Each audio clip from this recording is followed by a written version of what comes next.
नीति वचन 22 का 1 बार पढ़ेंगे।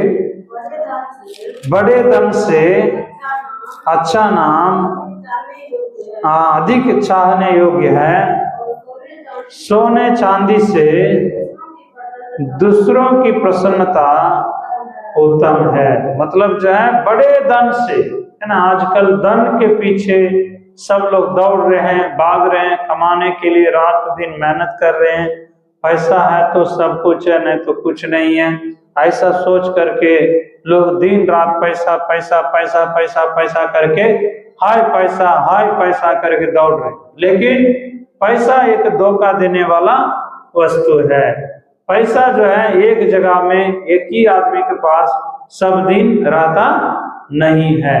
तो इसलिए पैसा जो है आज मेरे पास है तो मेरे पास से क्या है, सब्जी की दुकान जाएगा, सब्जी की दुकान से वो जहाँ सब्जी लेते हैं वहां जाएगा, वो कोई किराना सामान के पास देगा, किराना सामान से कोई जो है सोनार के यहाँ जाएगा, जेवर खरीदने जाएगा, कपड़ा खरीदने जाएगा, फिर वो जो है दूसरी जगह टैक्स देगा।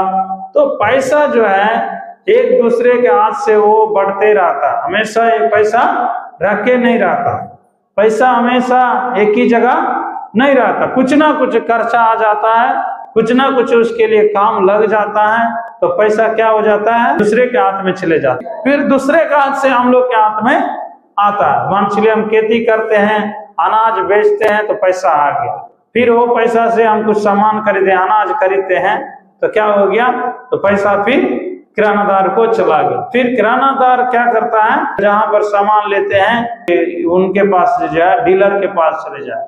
तो इसी प्रकार जो है पैसा जो है अस्थायी रहने वाला नहीं है, इसलिए पैसा के ऊपर मन लगाना नहीं चाहिए। जरूर जीने के लिए पैसा चाहिए, लेकिन हम लोग पैसा के लिए ही जीना नहीं चाहिए। पैसा के लिए ही जिएंगे तो हम परमेश्वर को पकड़ नहीं सकते हैं, परमेश्वर को प्रसन्न नहीं कर सकते हैं, परमेश्वर के ज्ञान को प्राप्त नहीं कर सकते हैं। जो पैसा पर मन लगाता है उसको प्रभु पर उतना मन नहीं लगेगा। अभी देखिए, उसको प्रभु पर मन नहीं लगेगा। जो प्रभु पर मन लगाते हैं उसको ज्यादा धन पर मन नहीं लगेगा। असली मतलब सच्चाई यही है, जिसको परमेश्वर पर ज्यादा मन लग जाएगा उसको पैसा पर उतना मन नहीं लगेगा। उसको जो है खाली जीने के लिए, खाने के लिए, पहनने के लिए, हाँ थोड़ा सा कपड़ा रह गया, खाना रह गया, थोड़ा सा एक छोटा घर रह गया, उसी में वो आनंदित रहेगा।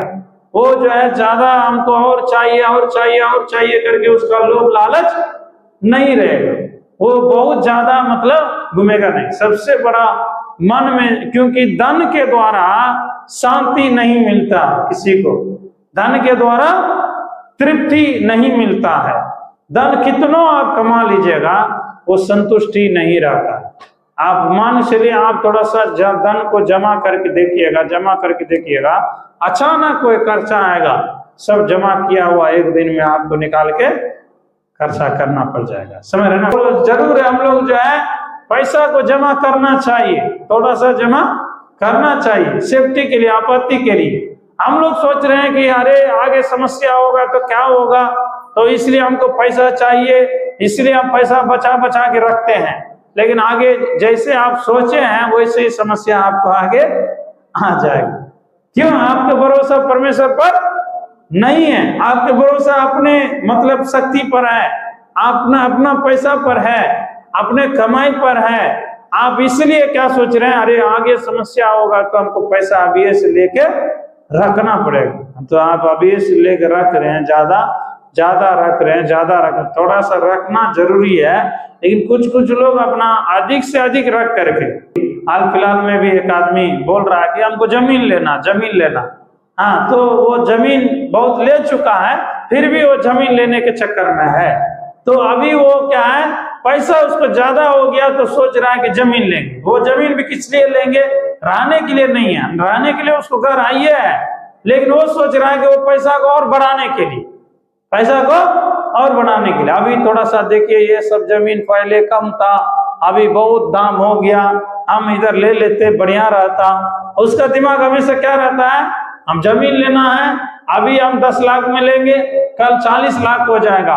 अभी हम जो है 1 लाख मिलेंगे, कल 5 लाख हो जाएगा। हाँ, ध्यान दीजिएगा। तो इसलिए उसका मन क्या है, धन के ऊपर लगा रहता है, धन को बढ़ाने के लिए लगा रहता है। लेकिन जो है परमेश्वर को जो प्रसन्न करने वाले लोग हैं, उसको ज्यादा धन पर मन नहीं लगता है। दाऊद जो परमेश्वर का दास है, भक्त है, उसको जब राजा बनाया गया, राजा बनने के बाद उसको बहुत बड़ा धन दिया गया। उसको जितना भी राजा का संपत्ति था, साउल का, सब कुछ उसके हाथ में दिया गया।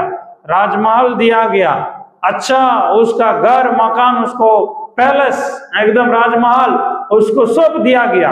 लेकिन वो जो है बोल रहा है, मैं अभी इस पैलेस में नहीं सोऊंगा, जब तक कि परमेश्वर के लिए एक अच्छा भवन नहीं बनाऊंगा तब तक मैं मतलब इस भवन में नहीं जाऊंगा, नहीं सोऊंगा करके वो जब तक मतलब भविष्यवक्ता लोग आकर के नहीं बोला तब तक उन्होंने निर्णय नहीं लिया। बोलो, आप भजन संहिता में पढ़ते हैं ना, भजन संहिता में आप पढ़ते हैं, देखिए एक वचन है, उन्होंने ये निर्णय लिया है, जब तक मैं परमेश्वर के लिए एक भवन ना बना दूं तब तक मैं जो है इस पलंग पर ना चढ़ूंगा।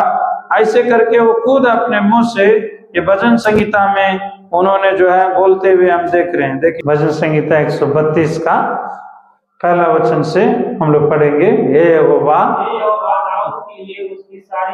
हाँ, सारी दुर्दशाओं को स्मरण कर, हाँ, उसने यहोवा से शपथ खाई और याकूब के सर्वशक्तिमान की मन्नत मानी है, निश्चय मैं उस समय तक अपने घर में प्रवेश ना करूंगा, ना अपनी पलंग पर चढ़ूंगा, ना अपनी आंखों में नींद, हाँ, पलकों में झपकी आने दूंगा, जब तक मैं यहोवा के लिए एक स्थान अर्थात याकूब के सर्वशक्तिमान के लिए निवास स्थान ना पाऊं। देखिए उनको क्या मन में आया कि जब तक कि मैं परमेश्वर के लिए एक भवन ना बनाऊं। अभी उसके पास जो है बहुत धन दिया गया। जिस समय में उन्होंने जो है साउल के डर से जंगल में घूमते फिरते रहा, फिर साउल के डर से घूमते फिरते रहने के बाद कुछ दिन जो है उन्होंने भटकते रहा, साउल उसका पीछा करते रहा, लेकिन परमेश्वर उसके हाथ से उनको बचाते रहा। एक समय ऐसा आया तो साउल युद्ध में वो और उनका बेटा दोनों मर गए हैं। मरने के बाद जो है 2 गोत्र में बांट दिया गया है। दाऊद के तरफ एक गोत्र हो गया, इस्राएल के वंश के पास अलग 11 गोत्र आ गया। सब लोग बहुत दिन तक लड़ाई चलते रहा, लेकिन बाद में देखा दाऊद के साथ परमेश्वर है, इसलिए सभी लोग आकर के दाऊद के साथ एकदम वाचा बांध दिया, अब तू ही हम लोगों के ऊपर में राजा के रूप में रहना है करके बोल दिया। बोलो प्रभु यीशु मसीह की। जब बोल दिया कि आप आकर के आप राजा कीजिए, राजा के रूप में हम लोग के ऊपर में राज कीजिए, अब हम लोग जो है आपको छोड़ करके नहीं जाएंगे, क्योंकि परमेश्वर आपके साथ में है, इसलिए आप जो कुछ भी करते हैं सब काम सफल हो जाता है। तो आप जो है इसके बाद हम लोग अलग नहीं रहेंगे, सभी लोग जो है एक साथ रहेंगे करके 11 गोत्र के लोग दाऊद के पास आकर के इकट्ठा हो गया। दूसरा सामुएल 5 अध्याय का पहला वचन को आप पढ़िए।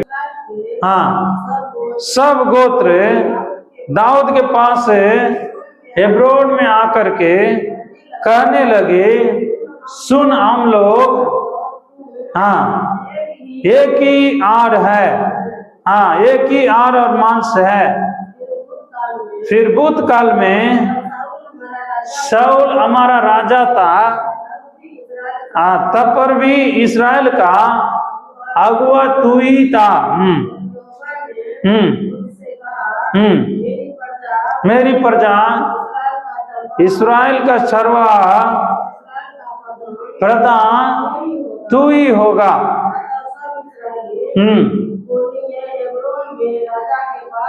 हाँ, मतलब ये दाऊद के पास आए, हाँ, हाँ, हाँ, वाचा बांधी। हाँ हाँ हाँ, अभिषेक किया। बस यहाँ पर देखिएगा, पहले क्या था, परमेश्वर दाऊद के साथ में रहने के चलते उसको जो है पहले भी जब वो सेनापति के रूप में थे सफलता देते रहा, उस समय में भी वही अगुवाई करते रहा। शाऊल राजा जो है उसके विरोध में लड़ते रहा, उसको जो है मारने के लिए चाहा, लेकिन उसके हाथ से परमेश्वर बचाते रहा। दाऊद अभी अकेला गोत्र का राजा था, फिर 11 गोत्र के लोग फिर उनके पास आकर के कहने लगा, अब हम लोग अलग नहीं रहेंगे, आपके साथ रहेंगे, आप ही राजा बन करके हम लोग को चलाइए, अगुवाई कीजिए। तो अब जो है वो राजा बनने के लिए वो तो अभिषेक कर दिया, लेकिन उन्होंने अभी क्या कर रहा है, पहला काम क्या कर रहा है, 12 अध्याय में 7वां अध्याय में, जब राजा अपने भवन में रहता था और यहोवा ने उसको, हाँ आप आगे पढ़ेंगे पूरा अध्याय में क्या लिखा है कि देखिए, वो आपको सिंपली में बता देते हैं। परमेश्वर के लिए ये भवन बनाने के लिए सोच रहा, इसलिए नातान नबी को बुलाया कि हम तो बहुत अच्छा घर में रह रहे हैं, लेकिन परमेश्वर का भवन अभी भी जो है छोटा सा संदूक में रह रहा। संदूक में ना थोड़ा सा तिरपाल बांधे हुए एक पर्दा है मोटा कपड़ा से, वो संदूक में नीचे मतलब संदूक इसी तरह एक लकड़ी का बनाया हुआ रहता है, और ऊपर में जो है वो बड़ा चादर छोटा मोटा जो है कंबल जैसा कपड़ा से वो संदूक चारों तरफ बनाया रहता, घर जैसा बनाया रहता, उसी के नीचे ये रहता। तब ये जो है बोला कि परमेश्वर के लिए मैं अच्छा भवन बनाना है। तब जो है ये बोल दिया, नातान जो भी आप राजा हैं, आपको मन में जो आ रहा है वो करिए। लेकिन बाद में जब नातान प्रार्थना कर रहा था, उस समय परमेश्वर बोला, अब मेरे लिए भवन बनाने का जरूरी नहीं है, अभी दाऊद भी नहीं बनाना। भवन बनाने के लिए इसके मन में विचार आया, अच्छी बात है, लेकिन मैंने भवन बनाने के लिए नहीं बोला, मैंने आता जाता हूं बस, इसीलिए जो है हमेशा के लिए नहीं रहता हूं, इसलिए हम मेरे लिए उतना ही काफी है। कभी भी हम किसी को मतलब जबरदस्ती बोला नहीं है, बताया नहीं है कि मेरे लिए भवन बनाओ, लेकिन तुम्हारे मन में ऐसा विचार आया है कि तुम नहीं बनाएगा, इसलिए कि तुम्हारा हाथ जो है खून से रंगा हुआ है, तुमने युद्ध में कई लोगों को मारा है, इसलिए तुम्हारे द्वारा हत्या हुआ है, तो इसलिए तुम नहीं बनाएगा, तुम्हारा वंश में एक बेटा होगा, उसी के द्वारा मेरा भवन बनेगा। हालेलुया, जोर से कहेंगे हालेलुया। मेरा कहने का मतलब क्या है, जब इसका धन हो गया तो ये जो क्या सोच रहा है, मैं परमेश्वर के लिए भवन बनाऊंगा, परमेश्वर के लिए भवन बनाऊंगा। तो जिसका मन परमेश्वर पर लगा रहता है, वो धन को प्रभु की महिमा के लिए खर्च करना चाहता है। जो आदमी परमेश्वर में मन नहीं लगा रहता है, उसको धन के ऊपर में मन लगा रहता है, वो परमेश्वर के लिए कुछ भी नहीं कर सकता। वो धन के पीछे दौड़ते रहेगा, धन उसके पीछे क्या करेगा, दौड़ाते रहेगा। समझ रहे ना, उसको भी दौड़ाते रहेगा, धन आगे आगे दौड़ते रहेगा, इसको उसके पीछे दौड़ते रहेगा। लेकिन जब हम परमेश्वर के पीछे दौड़ते रहेंगे तो धन हमारा पीछे दौड़ते आएगा। आपको यदि धन बचना है, तो आप धनी होना है, तो आपको उन्नति मिलना है, तो आपको धन के ऊपर मन नहीं लगाना है, परमेश्वर के ऊपर जो धन देने वाला है उसके ऊपर मन लगाना है, तब परमेश्वर आपके लिए धन भी देगा। तो आप जो है परमेश्वर को ज्यादा मन लगाइएगा, परमेश्वर उचित कमाई में उन्नति देगा, वृद्धि देगा। आप छोटा सा भी नौकरी करेंगे, छोटा सा भी बिजनेस करेंगे, छोटा सा भी खेत में बोएंगे, एक बकरी पोसेंगे, गाय पोसेंगे, सब में आशीष उन्नति वृद्धि परमेश्वर देगा। फालतू खर्चा से बचाएगा, बीमारी में पैसा फालतू जाने से बचाएगा, कुछ ना कुछ आपको जो है तो उन्नति परमेश्वर देगा। आगे जो है परमेश्वर कहता है, मत्ती 6 अध्याय में पढ़िए 31वां वचन में, तू जो है संसार के लोगों के समान धन के बारे में सोचिए नहीं, क्या खाना है, क्या पहनना है, ऐसे करके तुम ज्यादा चिंता नहीं करना है। तो पढ़िएगा 6 का 31 से।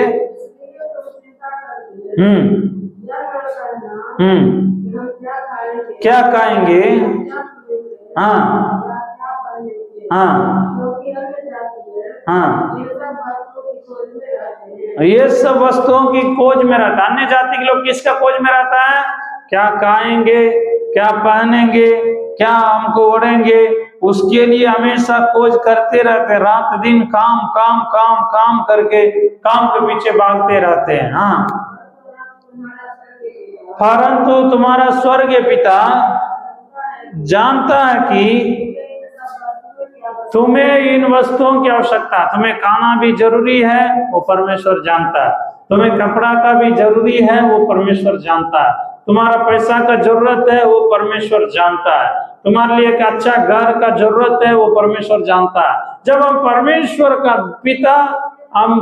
के ऊपर भरोसा रखेंगे, उसको हम पिता मान लेंगे, हम उसका बेटा करके ये समझ आएगा, जो भी बाप का है वो सब हमारा, वो कमी होने नहीं देगा। इसलिए पहले तुम परमेश्वर के राज और उसके धर्म की खोज करो, तो ये सब वस्तुएं तुम्हें मिले। ज्यादा से ज्यादा परमेश्वर को खोज करना, परमेश्वर को ढूंढना है, परमेश्वर के एक समय को नियुक्त करना है।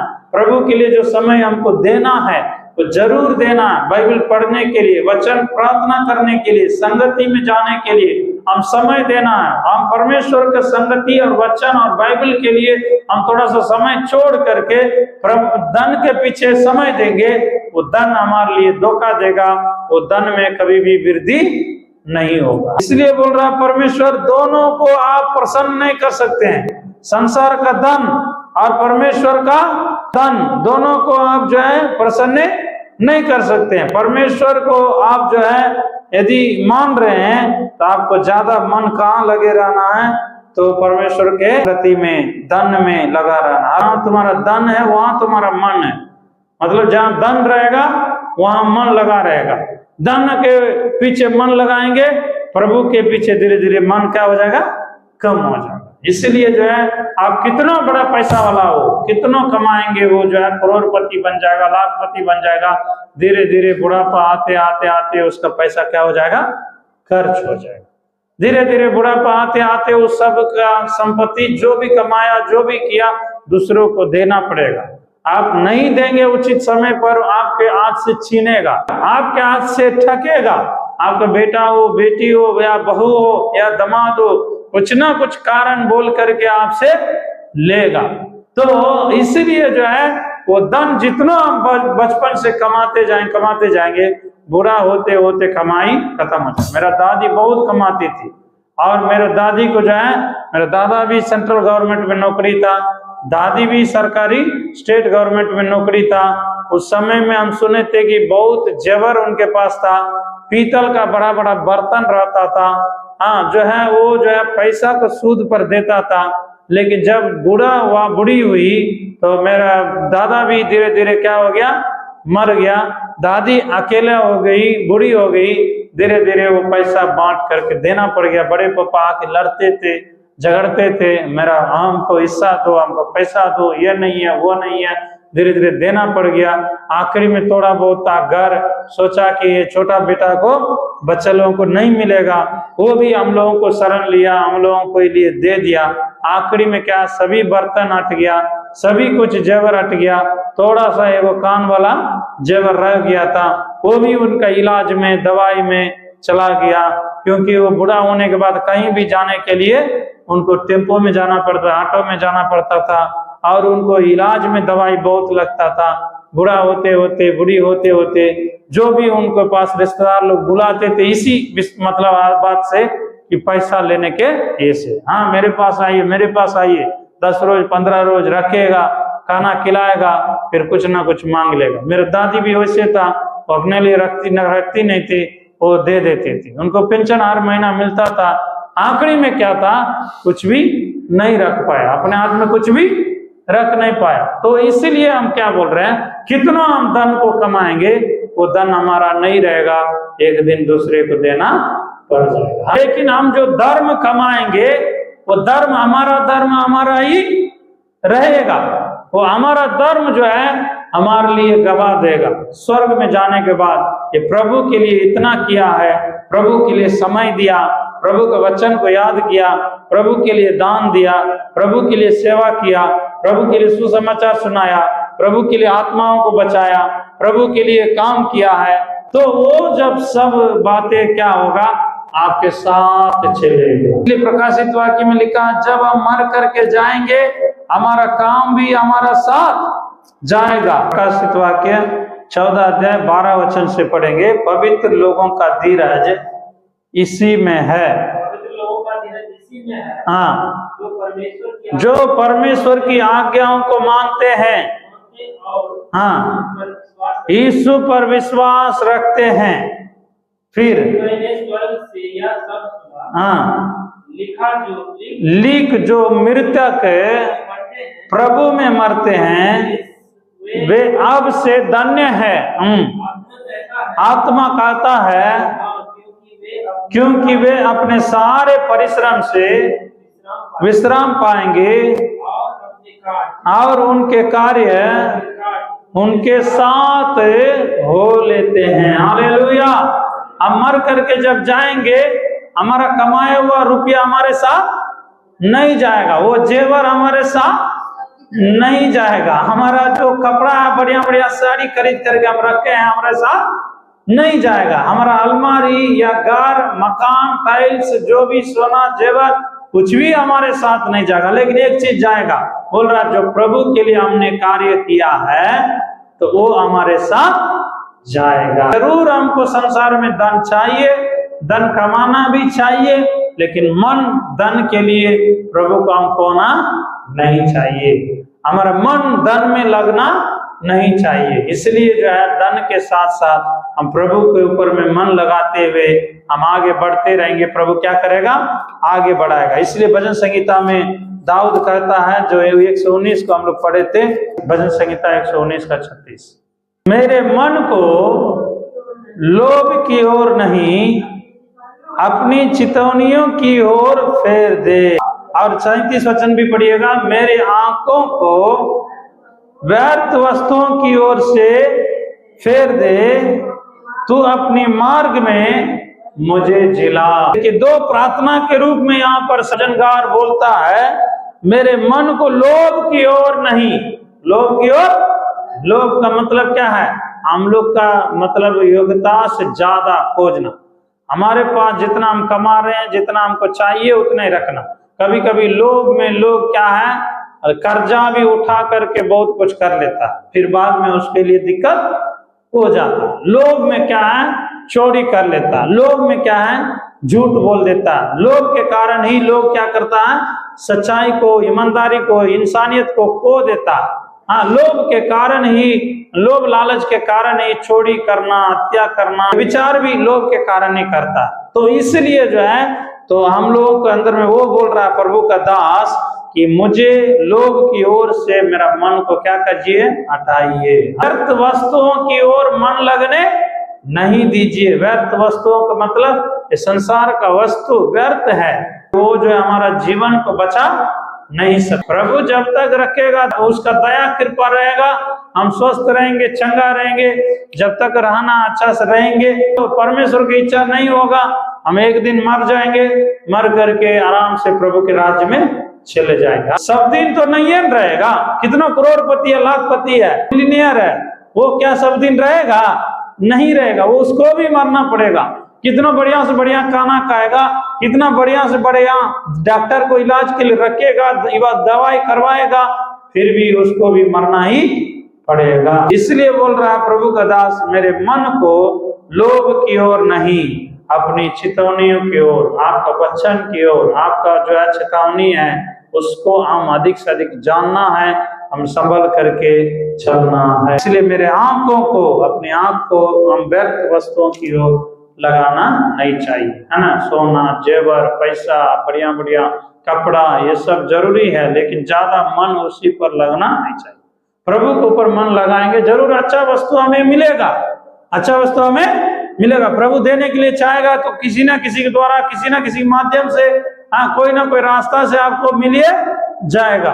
लेकिन प्रभु का अनुमति नहीं रहेगा, कितनों कटेंगे, कष्ट करेंगे, मेहनत करेंगे, हमको क्या हो जाएगा, जमा किया हुआ एक दिन में उड़ जाएगा, एक दिन में उड़ जाएगा। इसीलिए हम प्रभु के लिए पहला स्थान देंगे, प्रभु से अधिक प्रेम रखेंगे, अपने इस वचन के ऊपर को अधिक अधिक मन लगाएंगे, रोज हम ध्यान करेंगे, इस वचन को हम पढ़ेंगे, वचन को पढ़ करके याद करेंगे, ये वचन हम लोगों को सही रास्ता में अगुवाई करेगा। ये घुटना टेकेंगे, आंख बंद करेंगे, प्रार्थना करेंगे। हालेलुया हालेलुया हालेलुया, जीना भी तेरे लिए,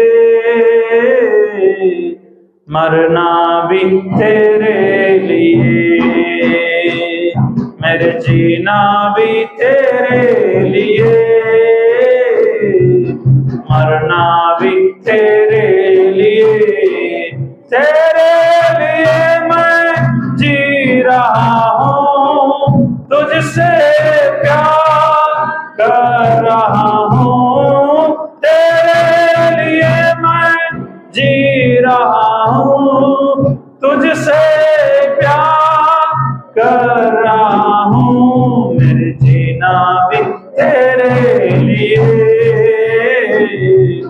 मरना भी तेरे लिए, मेरे जीना भी तेरे लिए, मरना भी तेरे लिए, तेरे जैसे बदल दे प्रभु, अपने समान मैं काम करूं, तेरे जैसे बदल दे प्रभु, अपने जैसे मैं काम करूं, तेरे जीना भी तेरे लिए, मरना भी तेरे लिए, मेरे जीना भी तेरे लिए, मरना भी तेरे लिए।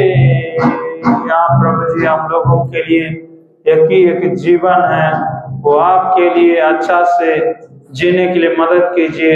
संसार के धन के कारण, संसार की व्यर्थ वस्तुओं के कारण, लोग लालच के कारण आपको खोना नहीं है।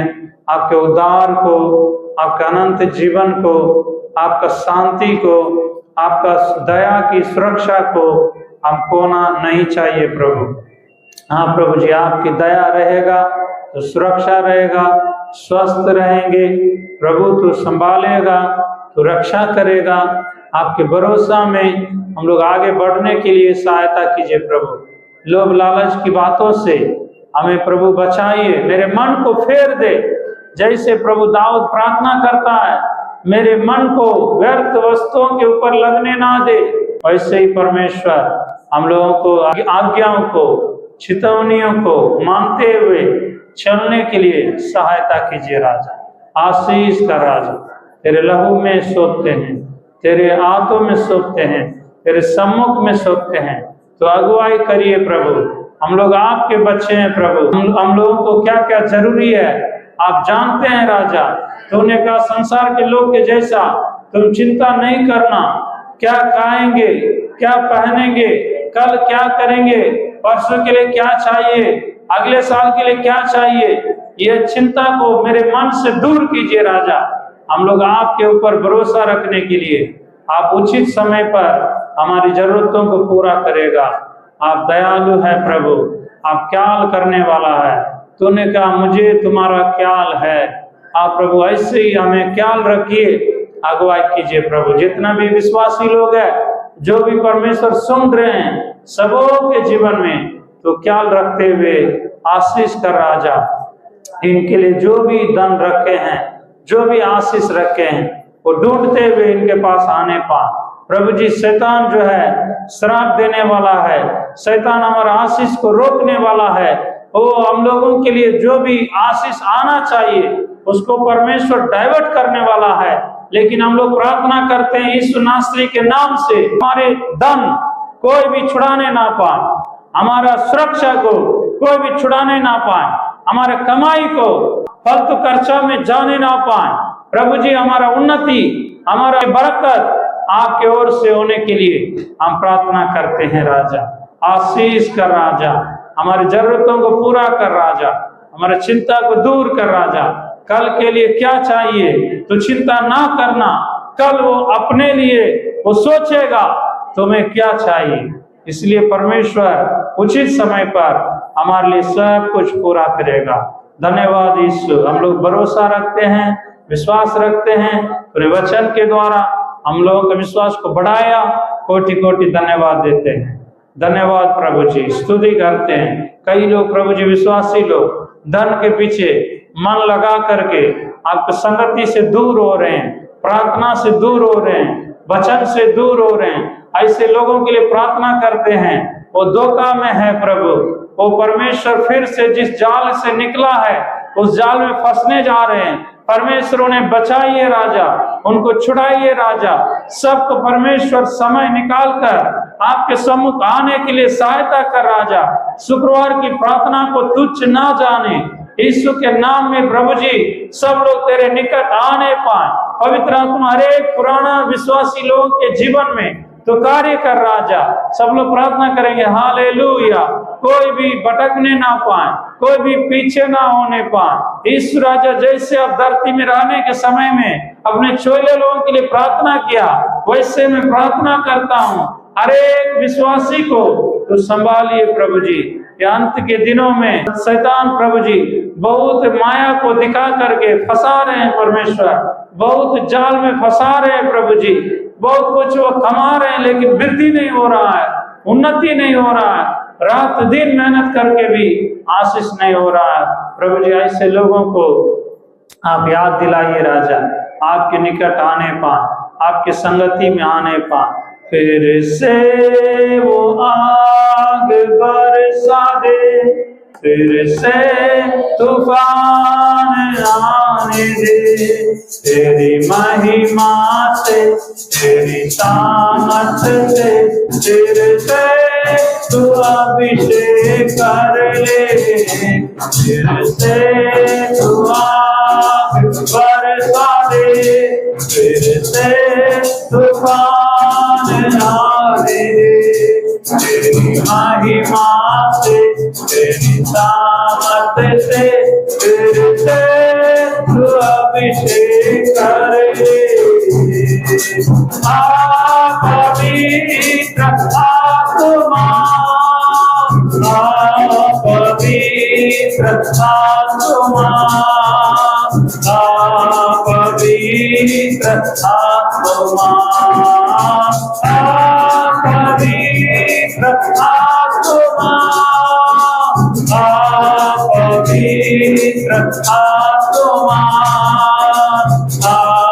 पवित्र आत्मा बने रे उस हवा को, तू झूले हर एक दिल को। बने रे उस हवा को, तू झूले हर एक दिल को। तेरा दर्शन हमें मिले, करते हैं प्रार्थना तुझसे। तेरी महिमा से, तेरी ताकत से, फिर से तू अभिषेक कर ले।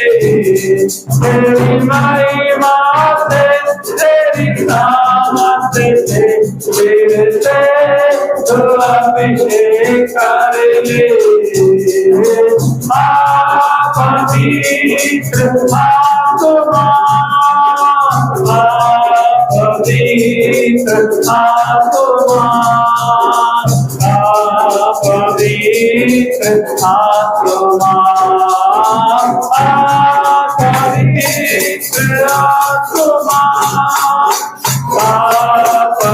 पवित्र आत्मा,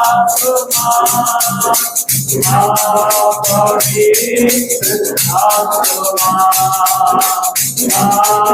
पवित्र आत्मा। प्रभु जी सबों के जीवन में तो कार्य कर राजा, हर एक ठंडापन को दूर कीजिए राजा। पवित्र आत्मा की आग सबके जीवन में लगने पाए प्रभु जी। शुक्रवार की प्रार्थना में भी कई लोग नहीं आते हैं, घर में बैठे हुए प्रभु संसार के काम में या कुछ ना कुछ काम में मन लगाकर आपको छोड़ देते हैं। आप प्रभु जी ऐसे लोगों के जीवन में कार्य कर रविवार को भी कई लोग नहीं आते हैं। ऐसे लोगों के जीवन में कार्य कर वो फिर से आने पाए राजा। पवित्र आत्मा इस बाला बाजार की कलीसिया को आशीष करिए राजा, कि हमारी कलीसिया ने आपकी कलीसिया राजा, हम लोग आपके हैं पिता, ये सेवकाई आपका है पिता। पवित्र आत्मा तो कार्य कर राजा, आपके आगमन के लिए सब कोई तैयार होने पाए और भी प्रभु नए नए लोग आने के लिए पवित्र आत्मा कार्य कीजिए। प्रार्थना करें ईश्वर, पूर्व से पश्चिम से उत्तर से दक्षिण से लोग ढूंढते हुए पता लगाते हुए आने पाए, जिसको हम लोग पहचानते नहीं है वो भी यहाँ पर आकर उद्धार पाने के लिए सहायता कर राजा। अंतिम दिनों का जागृति को भेजिए, अंतिम दिनों का जो बेदारी को भेजिए। पवित्र आत्मा इस कलीसिया भरने पाए, इस भवन भरने पाए, पवित्र आत्मा कार्य कर। यीशु तो दया कर राजा, तुझसे होगा सब कुछ होगा, एक वचन काफी है प्रभु। धन्यवाद देते हैं पिता। हाँ परमेश्वर, आगे भी कैरल राउंड्स है, उसमें भी मदद कीजिए। सब लोग प्रार्थना करेंगे। कैरल राउंड्स में जो होगा, सवेरे घर घर में जाकर के गीत गाकर भजन गाकर वचन सुनाएंगे। कोई भी कहीं भी दिक्कत नहीं होने पाए, कहीं भी विरोध नहीं होने पाए, कहीं भी समस्या नहीं आने पाए। इसके द्वारा कई नए लोग प्रभु के वचन को सुनकर उद्धार पाने के लिए, चर्च में आने के लिए सब लोग प्रार्थना करेंगे। Hallelujah, hallelujah. धन्यवाद यीशु, स्तुति करते हैं प्रभु, महिमा हो राजा। आगे जो कैरल राउंड्स इस महीना में शुरू होगा प्रभु जी, सब दिन की प्रार्थना को आशीष कीजिए। जहां जहां प्रभु तेरे सेवक लोग और विश्वासी लोग जाएंगे, विश्वासियों के घर में जाएंगे, आपकी सुरक्षा दल के साथ होने के लिए प्रार्थना करते हैं राजा। हम सभी लोग मिल करके प्रार्थना करते हैं, कहीं भी विरोध झगड़ा लड़ाई नहीं होने पाए प्रभु जी, कोई भी परमेश्वर रुकावट नहीं होने पाए। सरकार के द्वारा, समाज के द्वारा सहायता मिलने पाए, सहयोग मिलने पाए। यीशु के नाम में जहां जहां हम लोग प्रभु कैरल राउंड्स में क्रिसमस बाबा को लेकर जाएंगे, आपका ज्योति प्रकट होने पाए। जो लोग नहीं जान रहे अभी तक, वो भी जान करके तेरे निकट आने पाए। पवित्र आत्मा सहायता करिए, मदद करिए, तुझसे होगा सब कुछ होगा, एक वचन काफी है राजा। आशीष का राजा, जागृति को भेजिए प्रभु, जागृति को भेजिए प्रभु, आशीष करे। यीशु के नाम से प्रार्थना मांगते हैं पिता, आमीन। ताली बजाकर प्रभु के नाम को महिमा करे। धन्यवाद, धन्यवाद, धन्यवाद, धन्यवाद, धन्यवाद।